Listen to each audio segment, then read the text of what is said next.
Jésus-Christ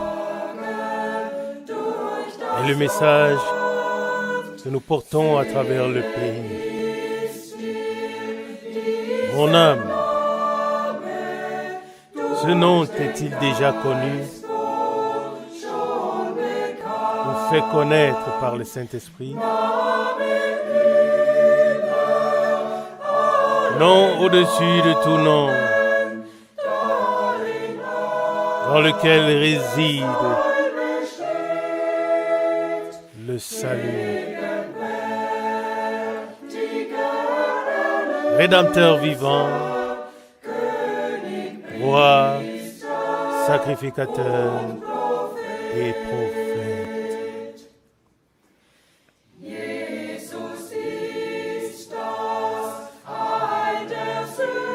Jésus est le salut des pécheurs, la réconciliation de toute faute. Par lui, nous sommes enfants de Dieu, héritant de sa grâce au lieu de sa colère.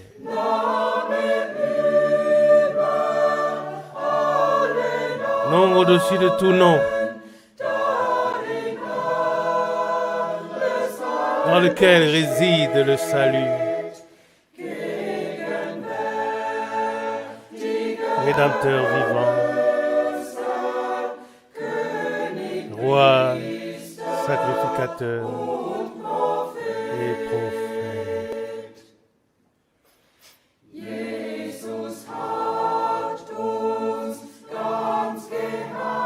Jésus nous a entièrement sanctifiés par son sang à Golgotha.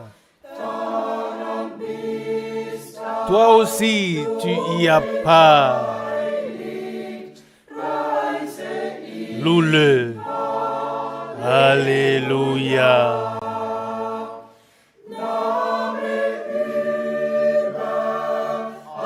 Nom au-dessus de tout nom, dans lequel réside le salut.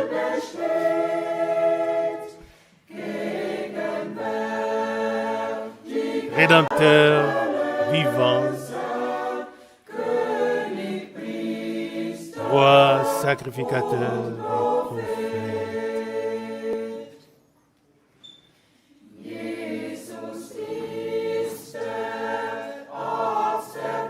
Jésus est le médecin des malades.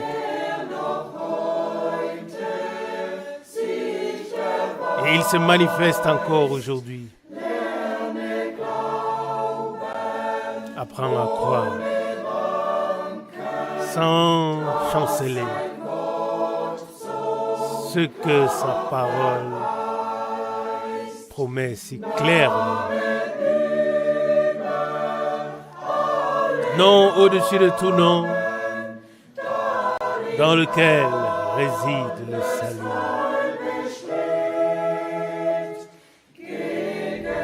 Rédempteur vivant, roi, sacrificateur et prophète.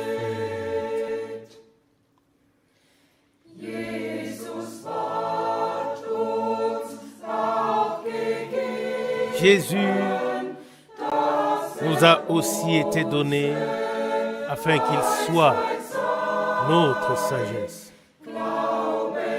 Crois seulement et ta vie sera délivrée des énigmes obscures.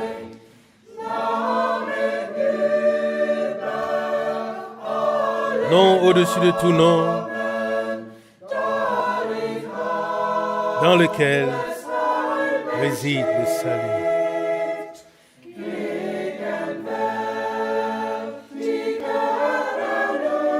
Rédempteur, présent, vivant, roi, sacrificateur et prophète.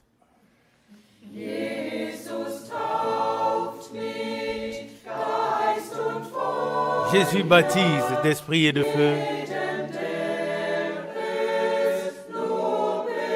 quiconque le désire.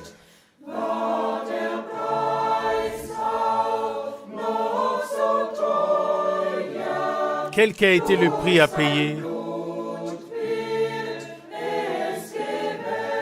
Cela nous a été accordé par son sang.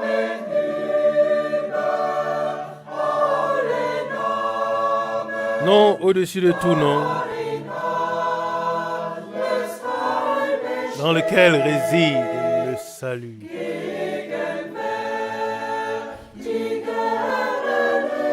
Rédempteur vivant,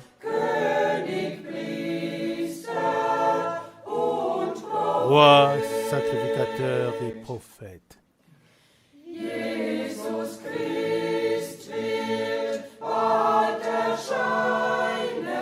Jésus-Christ apparaîtra bientôt pour prendre son épouse, afin de s'unir entièrement à elle. Là où elle le contemplera éternellement. Nom au-dessus de tout nom, dans lequel réside le salut.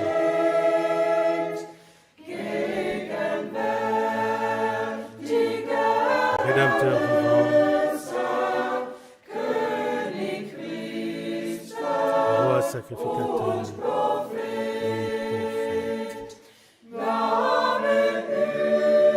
Nom au-dessus de tout nom,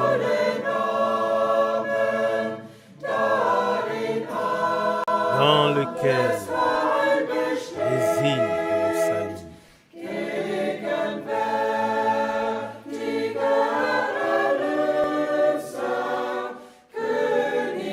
Rédempteur, vivant, Roi, sacrificateur et prophète. Bien-aimés frères et sœurs dans le Seigneur, pour la réunion particulière d'aujourd'hui à Zurich, nous vous saluons tous dans le précieux nom de notre Seigneur Jésus-Christ. Nous saluons également tous ceux qui maintenant, dans le monde entier, sont connectés. Et nous nous souhaitons à tous, ensemble, les riches bénédictions de Dieu. À nous, les Suisses, il a été accordé un privilège particulier. Depuis 58 ans, nous pouvons écouter régulièrement, une fois par mois, en ce lieu béni, dit Volkshaus de Zurich. Nous pouvons écouter régulièrement rien d'autre que la pure parole de Dieu. Bien que notre bien-aimé frère Franck soit rentré auprès du Seigneur il y a 2 ans, le Seigneur fidèle ne nous a pas laissés orphelins. Bien au contraire, la table du Seigneur demeure toujours abondamment garnie. Le message de la fin des temps a maintenant atteint les extrémités de la terre, de sorte que les derniers sont appelés à sortir. Maintenant, nous nous trouvons inévitablement devant le grand tournant. La semence pure, sans mélange, est semée dans le monde entier avant que la pluie de l'arrière-saison ne tombe et que la moisson soit ramenée à la maison. Le Seigneur lui-même achèvera victorieusement son œuvre commencée durant ces derniers jours du temps de la grâce. Comme introduction, je voudrais maintenant lire une parole tirée d'Hébreux chapitre 4. Nous lisons Hébreux chapitre 4, les versets 1 jusqu'au verset 13. Hébreux 4, verset 1. Craignons donc, tandis que la promesse d'entrer dans son repos subsiste encore, qu'aucun de vous ne paraisse être venu trop tard.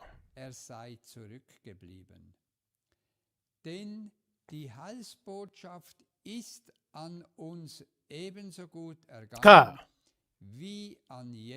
cette bonne nouvelle a été annoncée, nous a été annoncée aussi bien qu'à eux. Mais la parole qui leur fut annoncée ne leur servit à rien parce qu'elle ne trouva pas la foi chez ceux qui l'entendirent. Verset 3. Pour nous qui avons cru, nous entrons dans le repos, selon qu'il dit, je jurais dans ma colère, ils n'entreront pas dans mon repos. Il dit cela, quoique ses œuvres eussent été achevées depuis la création du monde. Verset 4.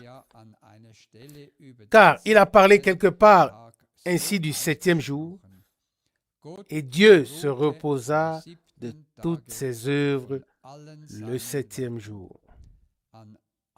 Verset 5. Et ici encore, ils n'entreront pas dans mon repos. Verset 6. Or, puisqu'il est encore réservé à quelques-uns d'y entrer, et que ceux à qui d'abord la promesse a été faite n'y sont pas entrés à cause de leur désobéissance. Verset 7. Dieu fixe de nouveau un jour, un aujourd'hui, en disant dans David, si longtemps après, comme il est dit plus haut, aujourd'hui, si vous entendez sa voix, n'endurcissez pas vos cœurs. Verset 8. Car si Josué leur eût donné le repos, il ne parlerait pas après cela d'un autre jour. Verset 9. Il y a donc un repos de sabbat réservé au peuple de Dieu. Verset 10. Car celui qui entre dans le repos de Dieu se repose de ses œuvres comme Dieu s'est reposé des siennes. Verset 11. Efforçons-nous donc d'entrer dans ce repos, afin que personne ne tombe en donnant le même exemple de désobéissance. Verset 12. Car la parole de Dieu est vivante et efficace, plus tranchante qu'une épée quelconque à 2 tranchants, pénétrant jusqu'à partager l'âme et l'esprit, jointure et moelle. Elle juge les sentiments et les pensées du cœur. Verset 13. Nulle créature n'est cachée devant lui, mais tout est à nu et à découvert aux yeux de celui à qui nous devons rendre compte.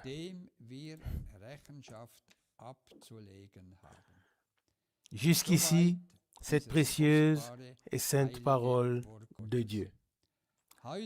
Aujourd'hui, nous recevons la parole de Dieu dans toute sa plénitude, afin que la pluie de bénédiction descende sur nous tous. Nous voulons maintenant prier avant la retransmission. Seigneur, Dieu Tout-Puissant, de tout cœur, nous te disons merci de ce que ensemble nous pouvons regarder à toi. Toi d'où nous viennent le secours, la consolation et notre espérance.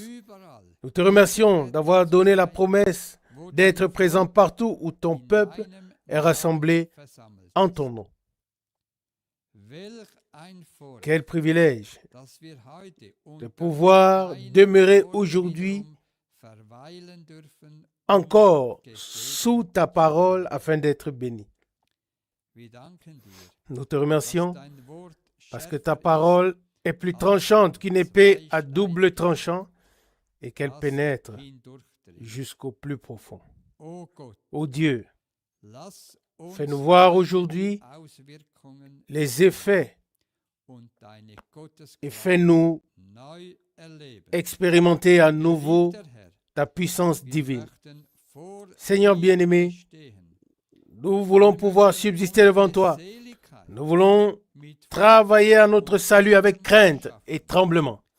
Accorde-nous la grâce de sortir de toute confusion en nous laissant purifier dans le bain de l'eau de ta parole, en nous laissant pénétrer et sanctifier par la vérité. Nous désirons être trouvés dans ta volonté parfaite, afin que ton bon plaisir repose sur nous tous. Bien-aimé Seigneur, bénis ta parole en nous aujourd'hui de manière particulière. Accorde-nous à tous de nouvelles forces. Agis par ton esprit et par ta parole. Dans le saint nom de Jésus. Amen. Amen. Naturellement, nous sommes reconnaissants que Dieu ait eu un homme qu'il a envoyé et qui a apporté le message qui nous distingue de tous les autres. Ce n'est pas simplement une orientation de foi, c'est réellement l'Église établie par Dieu dans le temps de la fin. Ce n'est ni ta volonté ni la mienne, mais véritablement une orientation et un enseignement conforme aux Écritures, une révélation et une direction pour ces derniers temps. À côté de tous les groupes qui existent, nous avons actuellement, je crois, environ 310 organisations et dénominations réunies au sein du Conseil mondial écuménique des Églises, et tous pensent faire et croire ce qui est juste. Sans être prétentieux, nous pouvons dire, comme témoignage devant Dieu, que nous avons trouvé grâce devant lui, et parce qu'il en est ainsi, il nous a fait connaître ses voies, comme Moïse l'avait déjà prié. Maintenant, si j'ai trouvé grâce à tes yeux, fais-moi connaître tes voies. Selon Exode 33, verset 13. Et Dieu lui a fait connaître ses voies et à Israël ses œuvres. De la même manière, au commencement du Nouveau Testament, le Seigneur a eu un Paul à qui la parole et les mystères du royaume de Dieu furent ouverts et révélés de manière particulière.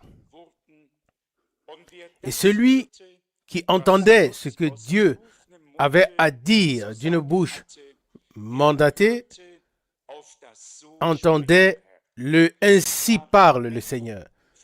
C'étaient des hommes envoyés de Dieu, inspirés et conduits par le Saint-Esprit qui nous ont laissé la parole.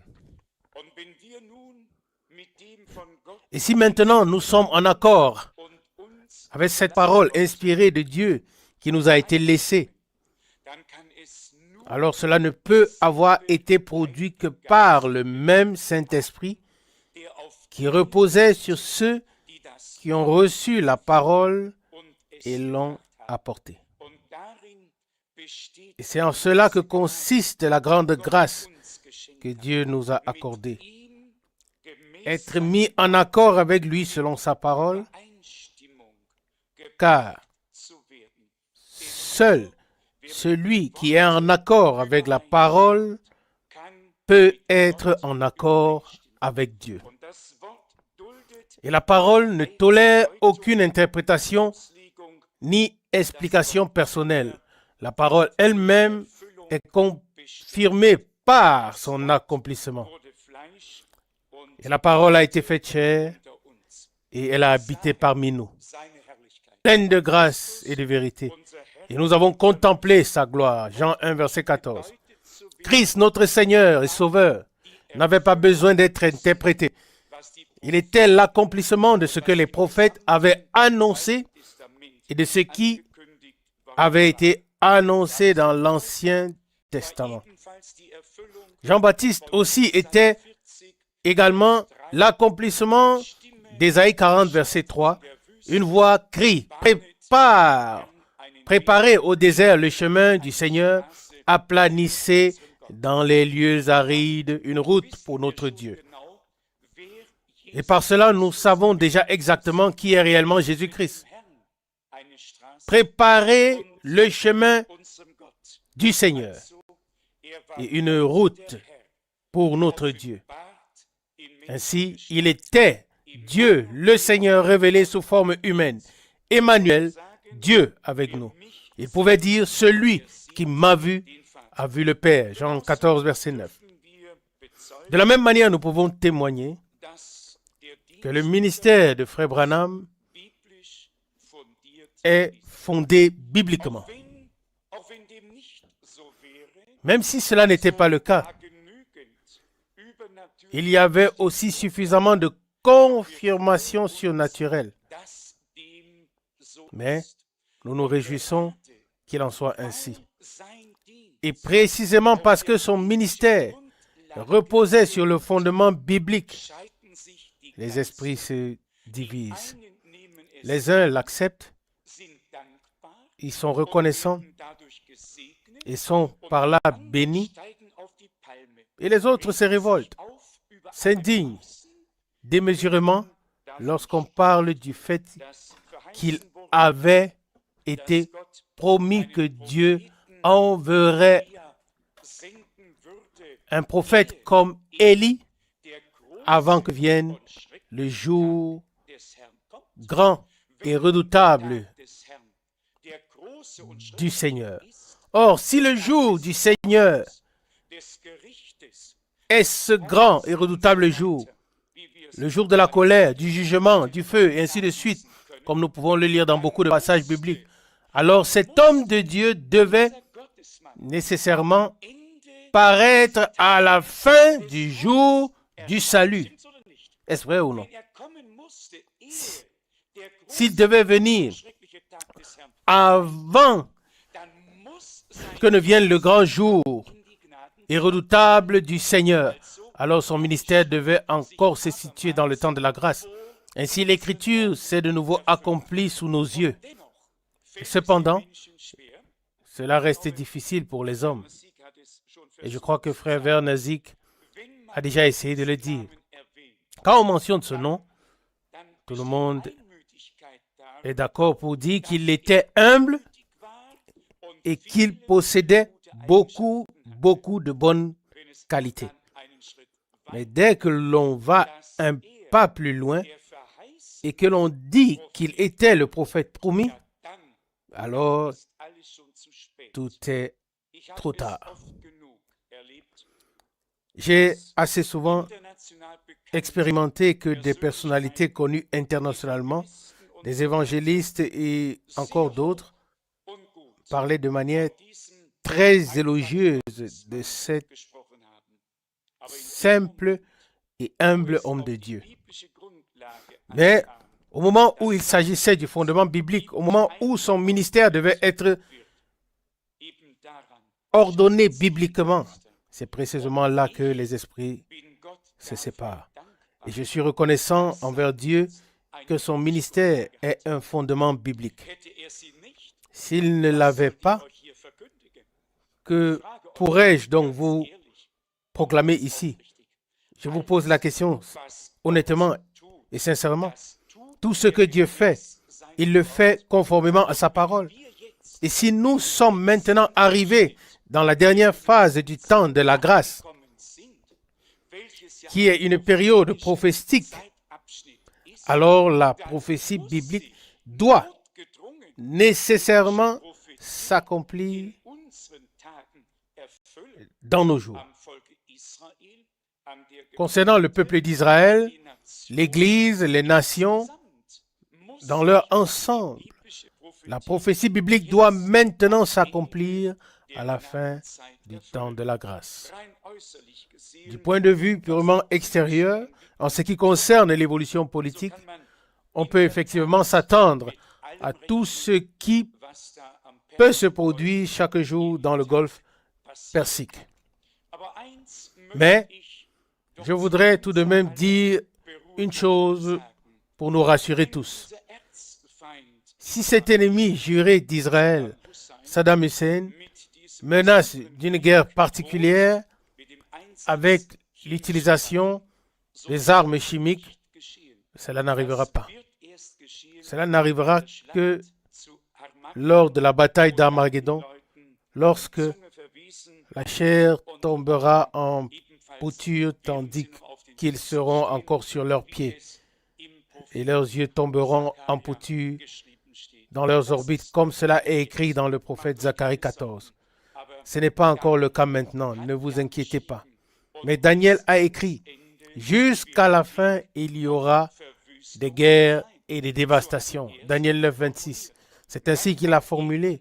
Et ensuite vient ce très court passage de 1 Thessaloniciens chapitre 5, versets 1 à 3, où on dira paix et sécurité. Et c'est alors que la ruine soudaine tombera sur l'humanité tout entière. Mais, comme je l'ai dit, une chose concerne notre temps actuel de grâce et l'autre côté concerne ceux qui n'ont pas cru à Dieu ou ceux qui n'ont pas cru Dieu. J'ai omis de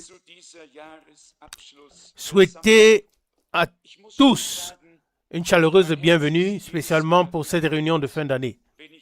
Je dois dire que mon cœur est chaque fois profondément touché lorsque je peux venir ici. J'aime venir à Zurich. Et dans cette ville, dans cette maison, nous avons entendu la parole du Seigneur pendant de nombreuses années. Les cassettes contenant les prédications ont été envoyées. Beaucoup ont été bénis dans tout l'espace germanophone et au-delà. Et nous croyons que Dieu fera encore davantage parce qu'il l'a promis.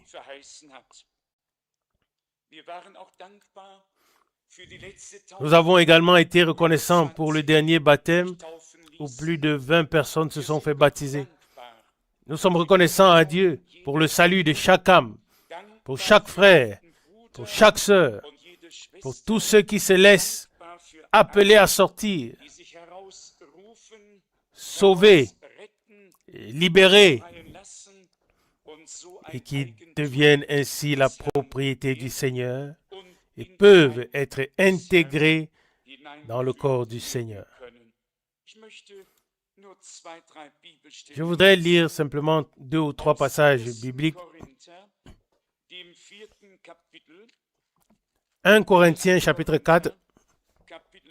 1 Corinthiens chapitre 4. Seulement les 2 premiers versets. 1 Corinthiens chapitre 4 verset 1. Qu'on nous regarde donc comme des serviteurs de Christ et des dispensateurs des ministères de Dieu. Verset 2. Du reste, ce qu'on demande des dispensateurs, c'est que chacun soit trouvé fidèle.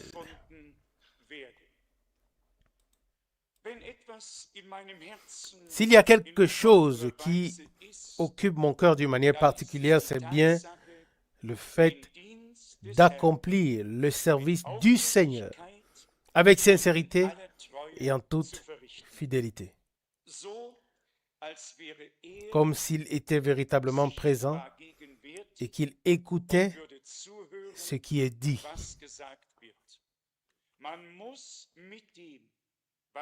Il faut pouvoir répondre devant Dieu et devant les hommes de ce qui est dit, particulièrement dans la proclamation de l'Évangile. Nous devons parvenir au point où nous ne nous contentons pas de penser être sur la bonne voie, mais où nous avons la certitude, sur base de la parole de Dieu, que la direction est bonne, parce qu'elle est la direction divine qui nous a été indiquée dans la parole. Si donc Paul dit ici que chacun nous regarde comme des serviteurs de Christ et des dispensateurs des mystères de Dieu, mais tout le monde ne nous considère pas ainsi. Beaucoup pensent que nous suivons une orientation branhamiste et que nous avons simplement adopté certaines choses qu'il enseignait. Ils ne sont pas convaincus, comme Paul dit ici, que chacun nous regarde comme des serviteurs de Jésus-Christ et des dispensateurs des ministères de Dieu. 1 Corinthiens 4, verset 1. Mais qu'au moins, parmi les croyants, qu'il en soit ainsi. Que nous comprenions simplement ensemble qu'il ne s'est pas levé un homme pour fonder une église et introduire certaines doctrines, mais réellement un homme envoyé de Dieu avec la parole, avec la révélation, avec ce que Dieu avait promis pour ce temps. Et je n'oublierai jamais ce 3 décembre 1962, lorsque cet homme de Dieu m'a dit « Attends pour la distribution de la nourriture jusqu'à ce que tu reçoives le reste qui en fait partie. » Vous savez qu'on n'aime pas beaucoup parler d'expérience personnelle, car cela pourrait très vite donner l'impression que l'on veut se mettre un peu en avant. Mais si je n'avais pas reçu cet appel direct, je n'aurais pas été capable de tenir ferme au milieu de toutes les épreuves qui sont déjà venues sur moi.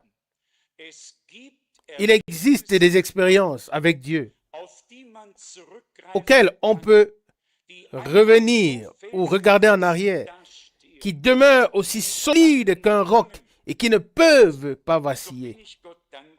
Et ainsi, je suis reconnaissant à Dieu aussi pour le privilège d'avoir non seulement vu et entendu cet homme de Dieu dans des réunions, mais d'avoir réellement voyagé avec lui dans la même voiture, mangé à la même table et eu communion avec lui. Pour moi, ce fut un véritable privilège et une confirmation parmi beaucoup d'autres. Et à cette époque, j'étais probablement le plus jeune. En 1958, lorsque la grande conférence eut lieu à Dallas, au Texas, sous le patronage de Gordon Lindsay, où des centaines d'évangélistes étaient présents. Et voici, tous ont suivi leur propre chemin. Pourquoi?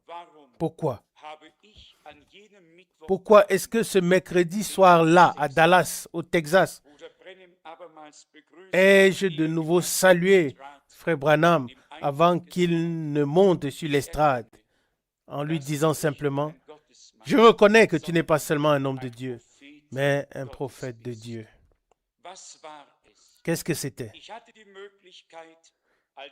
J'avais eu l'occasion ou la possibilité d'entendre et de voir tous les autres évangélistes, des journées entières, matin et après-midi. J'en avais entendu beaucoup d'entre eux. Mais le soir, Frère Branham était l'orateur principal Et j'avais ainsi la bonne possibilité de faire une comparaison. Pour cela aussi, je suis reconnaissant à Dieu de tout cœur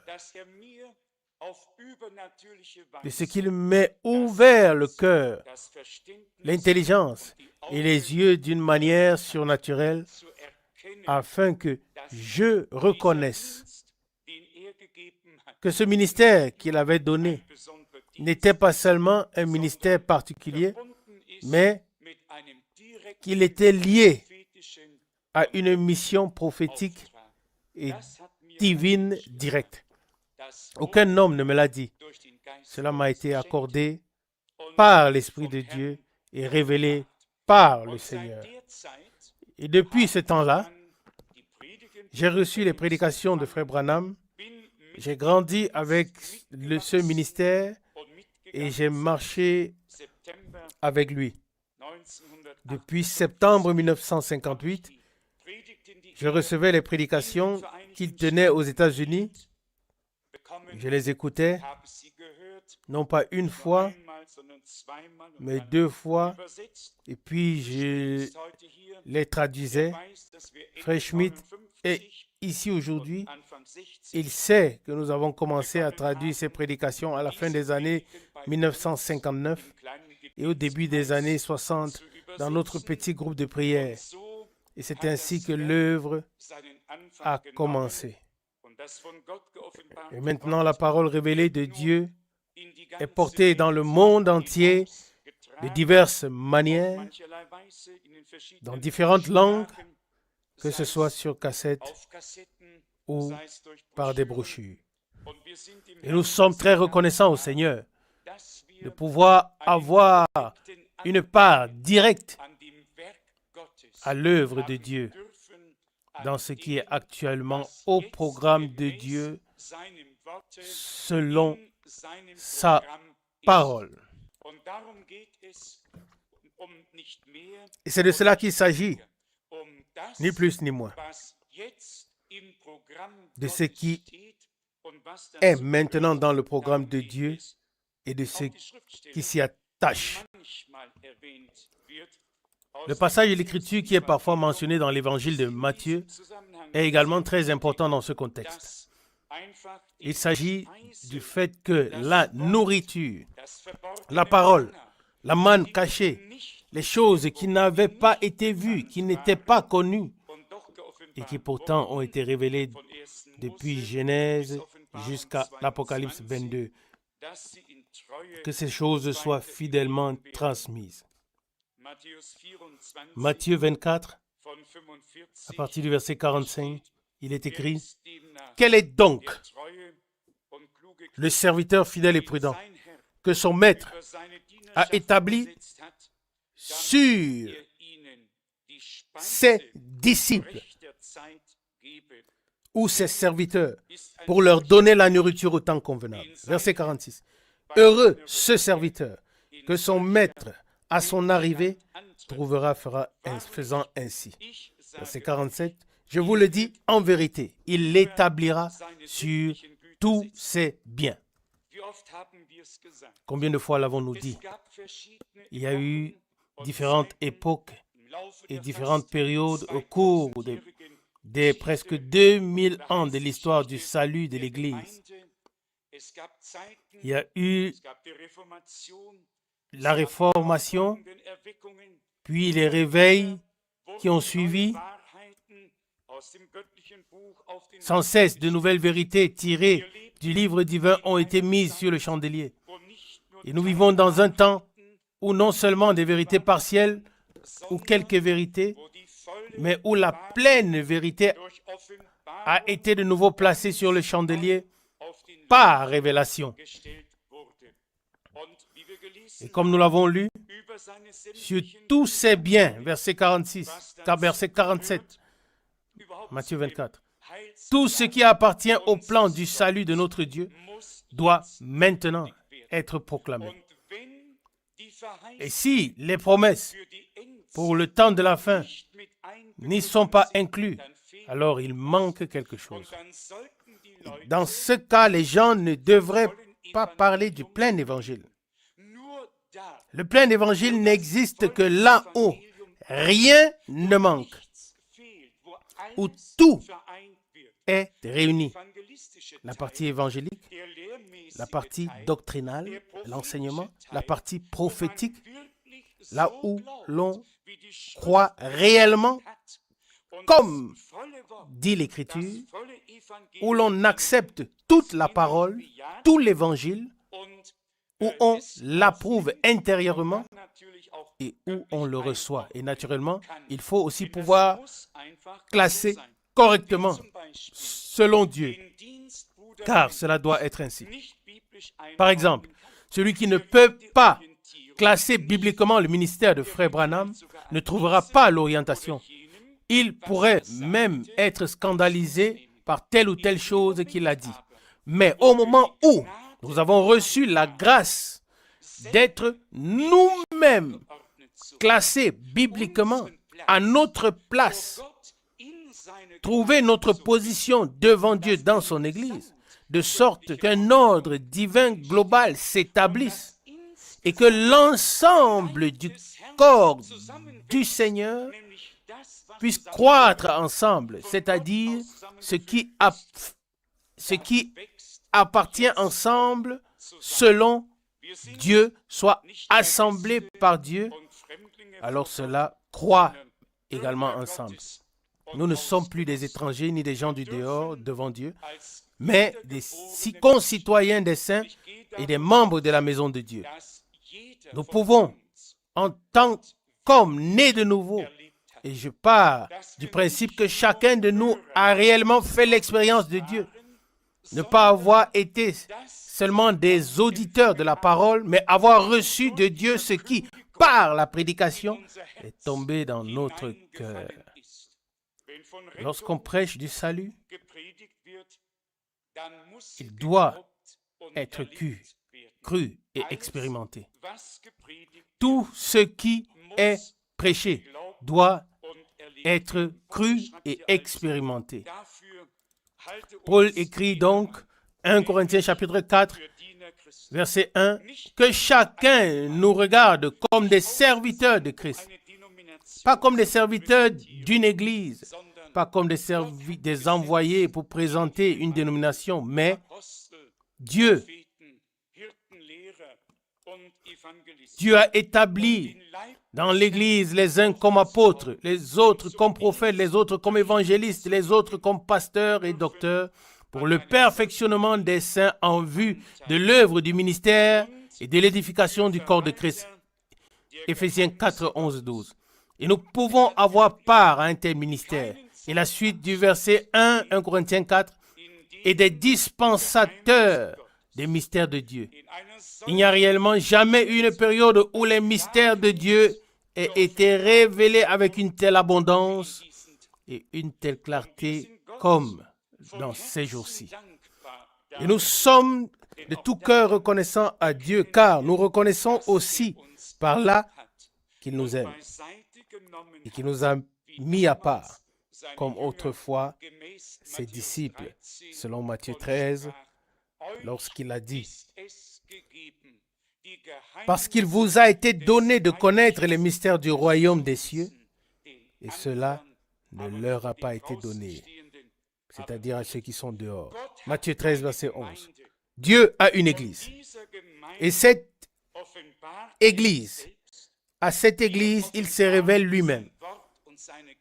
C'est à elle qu'il révèle sa parole et ses mystères. Et ce qui a été révélé par Dieu à Paul et aux autres apôtres, et jusque dans notre temps, nous est également révélé par Dieu, par le même Saint-Esprit.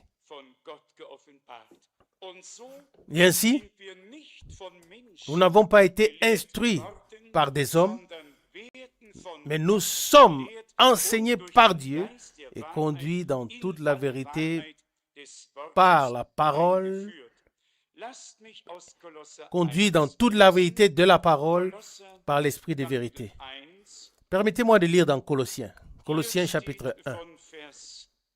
Ici, à partir du verset 21, il est écrit. Colossiens chapitre 1, à partir du verset 21. Et vous, qui étiez autrefois étrangers, ennemis par vos pensées et par vos mauvaises œuvres. Verset 22. Il vous a maintenant réconcilié par sa mort dans le corps de sa chair pour vous faire paraître devant lui saint, irrépréhensible et sans reproche. Verset 23. Si du moins vous demeurez fondés et inébranlables dans la foi, sans vous détourner de l'espérance de l'Évangile que vous avez entendu, qui a été prêché à toute créature sous le ciel, et dont moi, Paul, j'ai été fait ministre.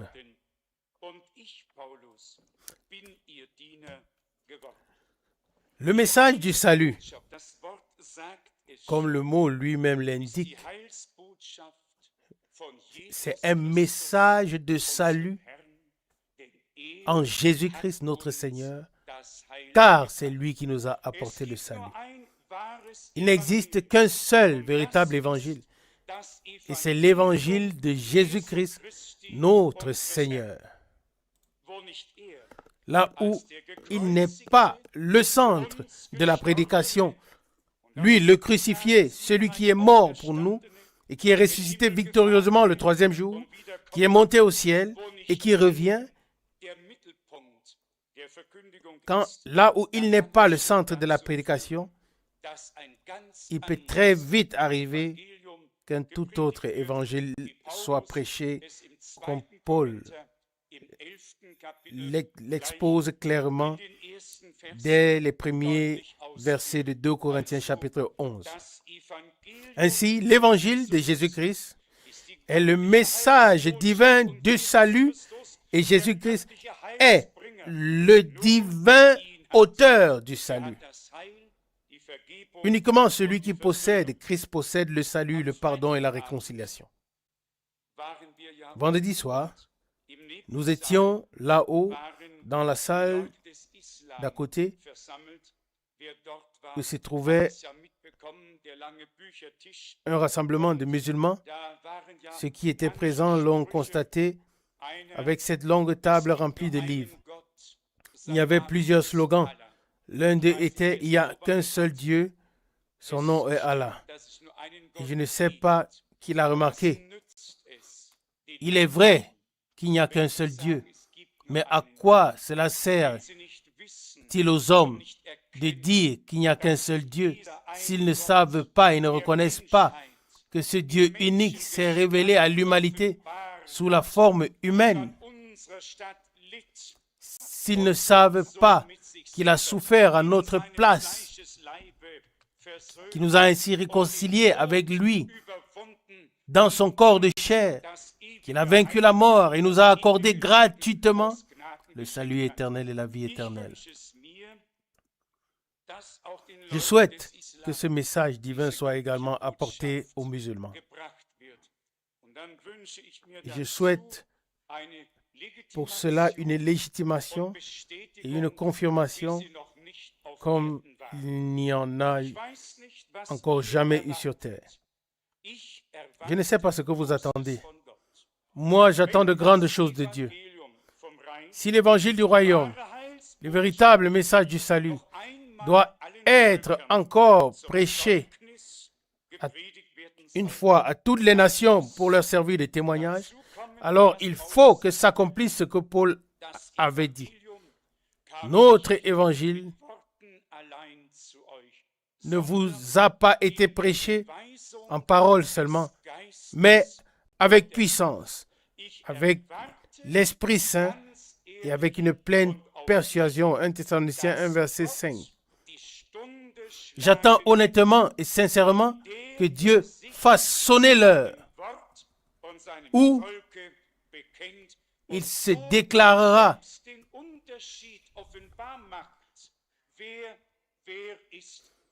pour sa parole et son peuple et où il manifestera lui-même la différence entre les uns et les autres, montrant qui est qui et de quel côté chacun se trouve. Permettez-moi de lire dans Philippiens 1. Philippiens chapitre 1, peut-être à partir du verset 3. C'est une parole magnifique, déjà citée plusieurs fois. Philippiens chapitre 1, à partir du verset 3. Je rends grâce à mon Dieu de tout le souvenir que je garde de vous, ne cessant dans toutes mes prières pour vous tous de manifester ma joie au sujet de la part que vous prenez à l'évangile du salut depuis le premier jour jusqu'à aujourd'hui. Cette parole s'applique à la réunion de Zurich.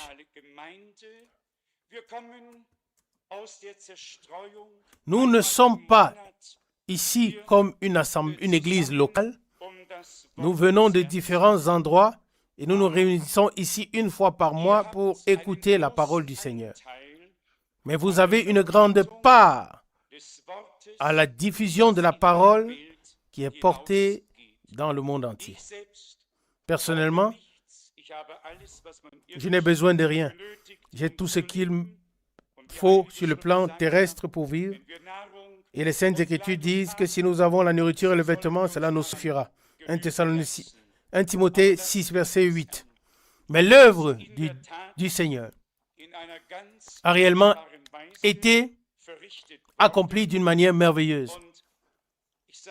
Et je vais le dire calmement maintenant afin de ne pas être mal compris. Quand je pense à l'Europe, je constate que c'est effectivement le monde ou bien la zone germanophone qui porte toute l'œuvre de Dieu.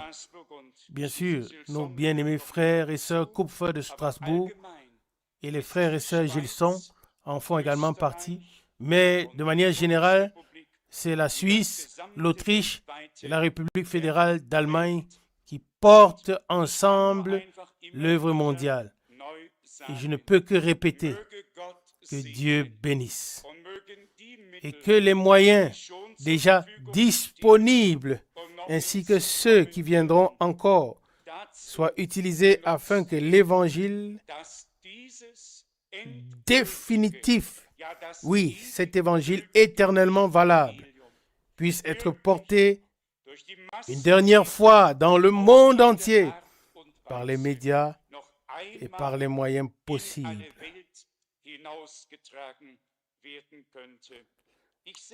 Je voudrais aussi me recommander officiellement et publiquement pour vos prières. Souvenez-vous également de moi dans vos prières, afin que la volonté de Dieu s'accomplisse dans ma vie personnelle et que sa volonté, la volonté de Dieu s'accomplisse dans le ministère, que la volonté de Dieu s'accomplisse dans l'Église, que réellement la volonté de Dieu soit faite sur la terre comme au ciel.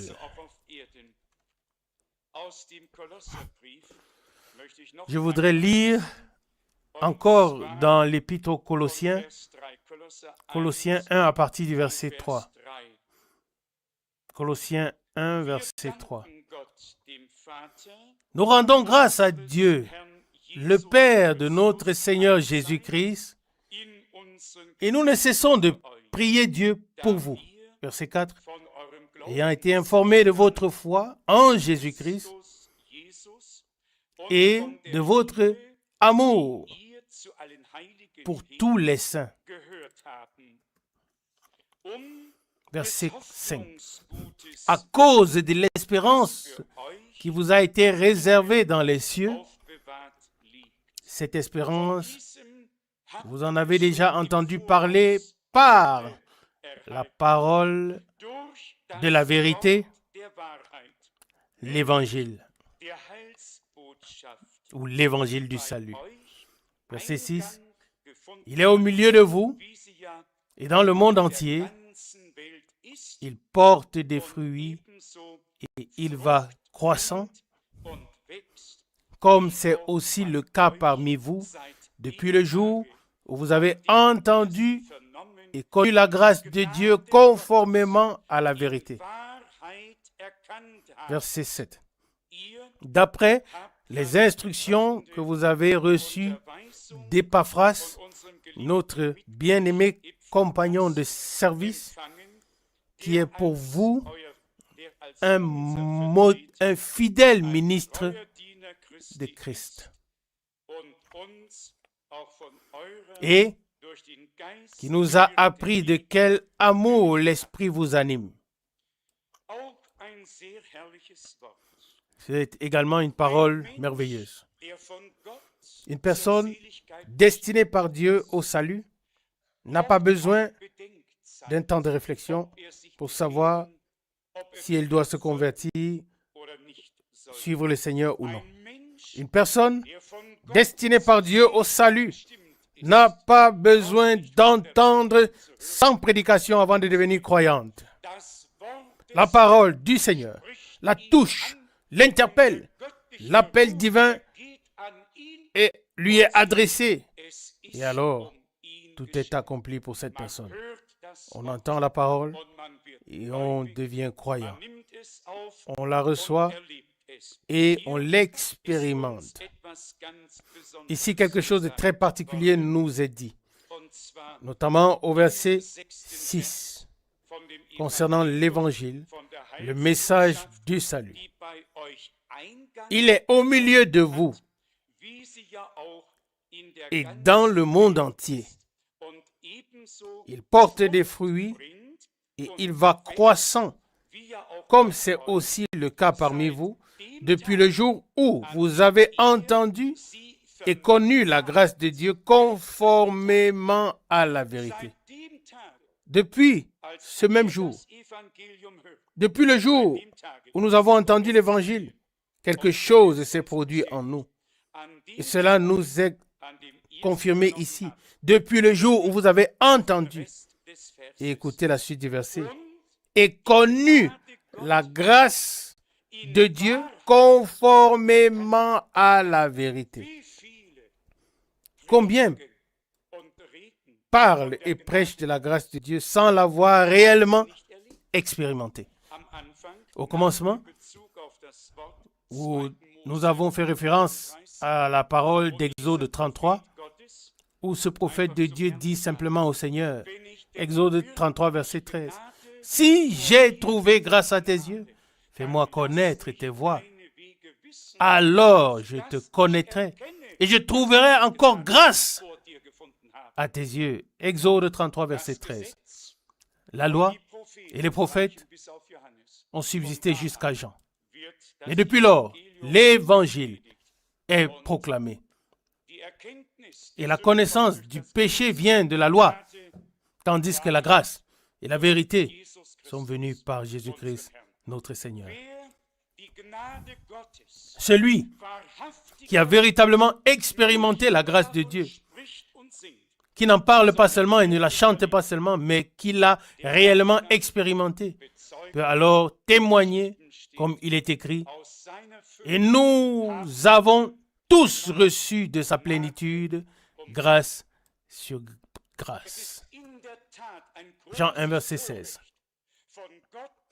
C'est réellement un grand privilège d'avoir été l'objet de la grâce de Dieu, un grand privilège d'entendre la parole de vérité et de la recevoir et de la croire.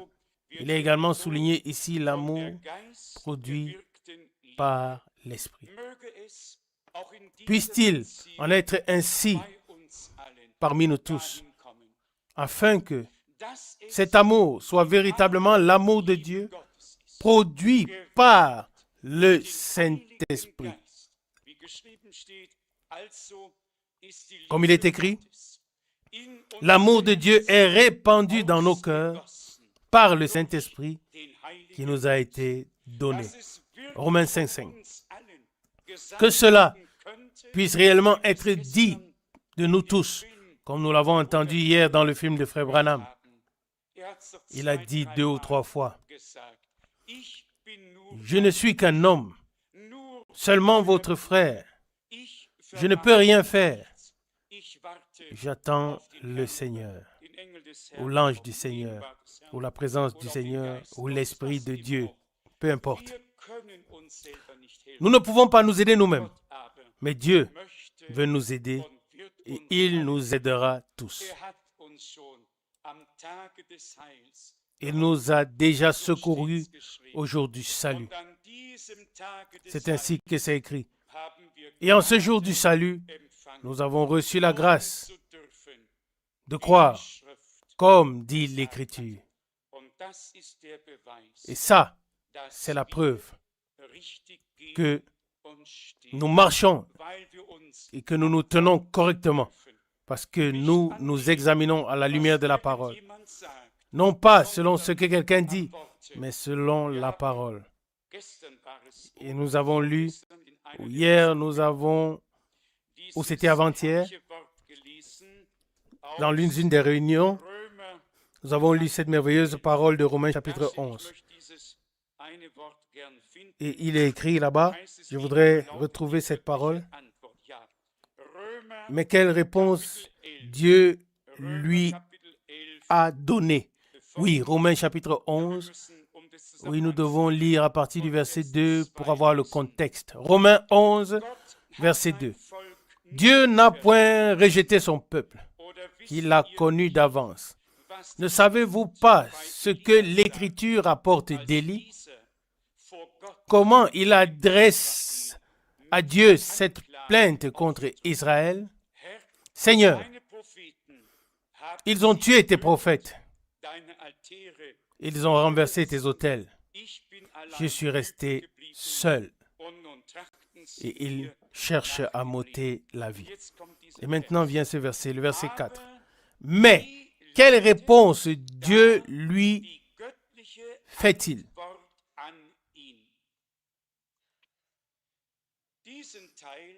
Vous pouvez vraiment souligner cette partie en rouge. Je relis. Mais, verset 4, quelle réponse Dieu lui fait-il?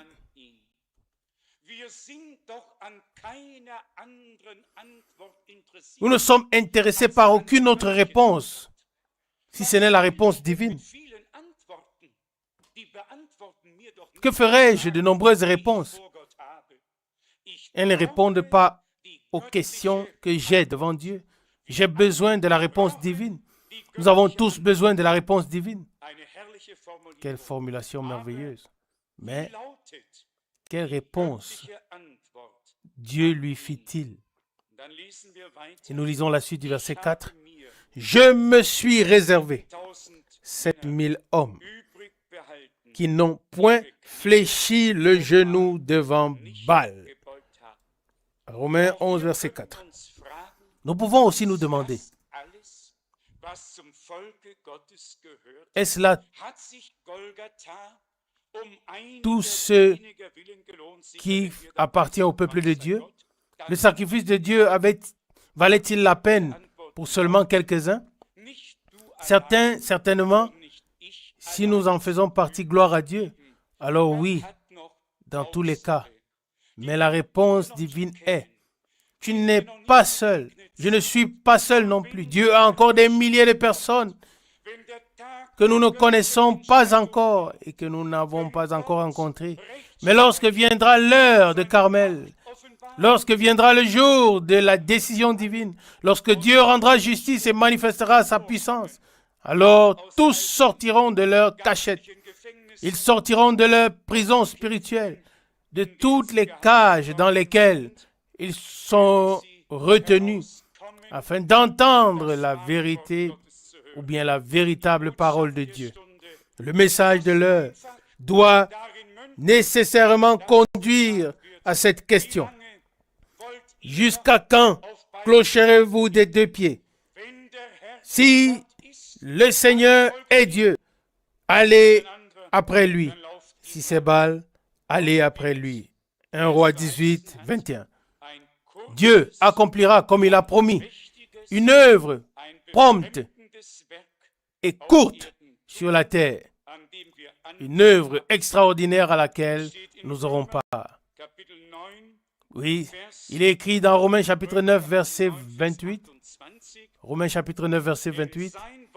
Car le Seigneur exécutera pleinement et promptement sur la terre ce qu'il a résolu.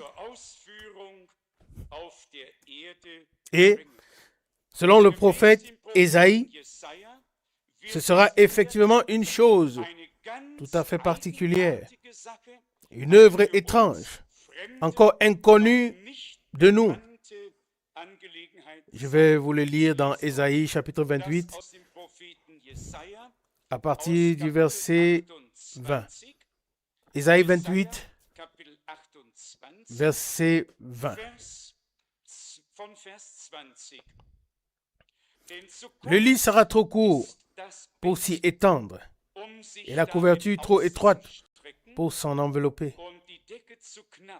Car, verset 21, le Seigneur s'élèvera comme à la montagne de Pératine, il s'irritera comme dans la vallée de Gabaon